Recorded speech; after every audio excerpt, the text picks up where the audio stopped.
Week 32 of GPRead. I hope you are enjoying this Bible reading program. As we stick with this, we will get through the scriptures in 2 years as a church family together. Now, this week we're going to be looking at the book of 1 Samuel again, and this is part of the life of David and his interrelationships with the first king of Israel, Saul. Now, as we saw last week, Saul was becoming more proud, more arrogant, more rebellious against God, and God removes his spirit and then anoints David, the shepherd boy, as king. Now, as we move on into this week's reading, you're going to see this whole season of David's life where he is actually on the run.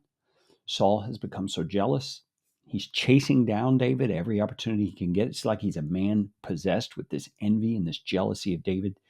And he really is acting out of this regret of the mistakes he's made in his own life and how God has withdrawn his spirit from him as the leader of the people. And we're going to see David responding to Saul's aggression in a number of very interesting ways. David is humble.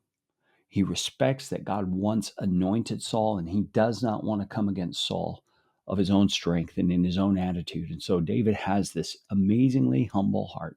We see David on the run. We see David establishing a friendship with Saul's son, Jonathan, and they become fast friends. And we see David escaping Saul's hand time and time and time again. God's deliverance in amazing ways. Now, friends, pay attention in here. You will see some interaction in the storyline of some spiritual beings that'll be a part of this. Pay attention to that. And notice there is a supernatural realm that we don't get to see quite often. And God is using those spiritual beings as part of his plan. You're going to see David do some things that it seems are contrary to Old Testament teaching about how holy things are to be handled and all that. And yet God seems to have a different sort of a plan for David as his anointed one, the new king of Israel. Keep reading, keep asking the Lord to reveal to you. And you're also going to begin reading some Psalms this week. Now, these are Psalms that David wrote, and they are put into our reading plan in a way to coincide with the events that were likely taking place when these Psalms were written.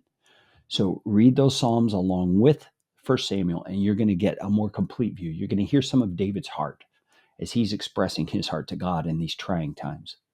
And continue with Proverbs also. We have a lot of great wisdom there to learn, to get inside of us so that we can live in a way that brings God great glory. Thanks, GP family. Love you guys. Talk to you again soon.